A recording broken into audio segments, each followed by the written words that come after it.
चलिए स्टूडेंट, आज की इस वीडियो में देखने वाले हैं हम लोग संस्कृत कक्षा 10 का एक कर्ण दान वीरता जो है हमारा चैप्टर संस्कृत का, उसका वीवीआई ऑब्जेक्टिव देखने वाले हैं। तो जो स्टूडेंट हमारे चैनल पर नए हैं वो सबसे पहले चैनल को सब्सक्राइब करके बेल आइकन को ऑल कर दीजिए। तो चलिए बिना समय को नष्ट किए हुए हम अपना क्वेश्चन पहला पर चलते हैं। तो देखिए पहला क्वेश्चन का तो कर्ण से दान वीरता कहाँ से कहाँ लिया गया है, ये जो पाठ है कहाँ से लिया गया है, तो आप लोग को सभी को पता होगा कि यह कर्ण भाष्य से नामक ग्रंथ से लिया गया है। बिल्कुल राइट आंसर हो जाएगा। देखिए महतरान भिक्षा यचते, ऐसा किसने कहा, यानी महतरम मैं बहुत बड़ा भिक्षा का याचना करता हूँ, यह किसने किया कहा था, तो शक्र कहा था। ठीक है, शक्र यानी इंद्र कहे थे। तो बिल्कुल राइट आंसर यहाँ पे ये हो जाएगा।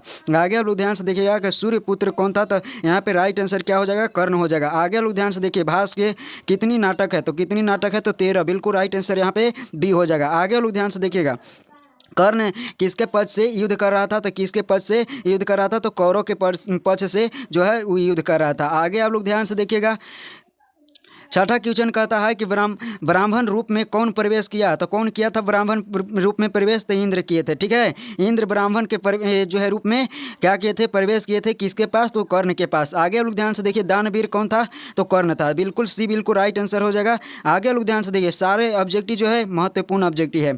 कर्ण किस देश का राजा था, तो अंग का राजा था। ठीक है, अंग का राजा था, याद रखेगा। आगे लोग ध्यान से देखिए कर्ण किसका पुत्र था, तो कुंती पुत्र था। कर्ण किसका पुत्र था, कुंती था। भीषक किस वेश में आया था, तो भीषक जो आया था वो ब्राह्मण के रूप में आया था। डी बिल्कुल राइट आंसर हो जाएगा। डी बिल्कुल राइट आंसर हो जाएगा। आगे लोग ध्यान से देखिएगा कहता है कि ये कर्ण भार नाटक जो है किसकी रचना है, कर्ण भार नामक रचना जो किए हैं वो भास किए हैं। कौन किए हैं, भास किए हैं। आगे आप लोग ध्यान से देखिएगा अगला क्वेश्चन कहता है समय परिवर्तन के साथ कौन नष्ट हो जाता है, तो शिक्षा जो है वो नष्ट हो जाता है। आगे ध्यान से देखिए कहता है कि अर्जुन किसके पक्ष से युद्ध लड़ रहा था, तो किसके पक्ष से लड़ रहा था, तो पांडव के पक्ष से लड़ रहा था। अर्जुन यहाँ पे कहा गया है, अर्जुन याद रखिएगा पांडव हो जाएगा। आगे ध्यान से देखिए कहता है कि कर्ण कवच और कुंडल किसको दिया, तो किसको दिया, इंद्र को दिया। बिल्कुल राइट आंसर, यानी यही शक्र थे, शक्र के परिवेश में ये आए थे। कवच और कुंडल किसके पास था, किसके पास था, तो कर्ण के पास था। बिल्कुल राइट आंसर हो जाएगा, कर्ण के पास था।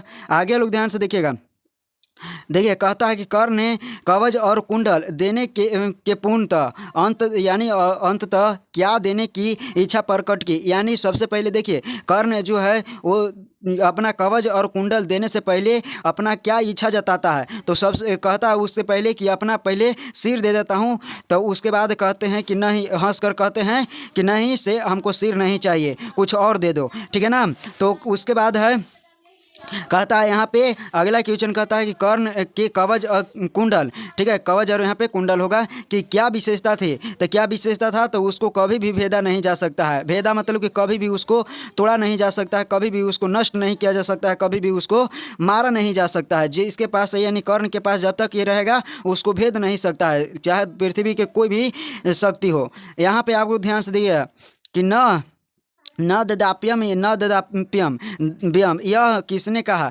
यानी कहता है कि न ददातु, यह किसने कहा, तो सल कहा था कि यानी कि न दीजिए न दीजिए, ये कौन कहा था, तो सल कहा था। बिल्कुल राइट आंसर हो जाएगा। आगे लोग ध्यान से देखिए और सबसे लास्ट क्वेश्चन है, इसको आप लोग कमेंट में आपको दीजिएगा।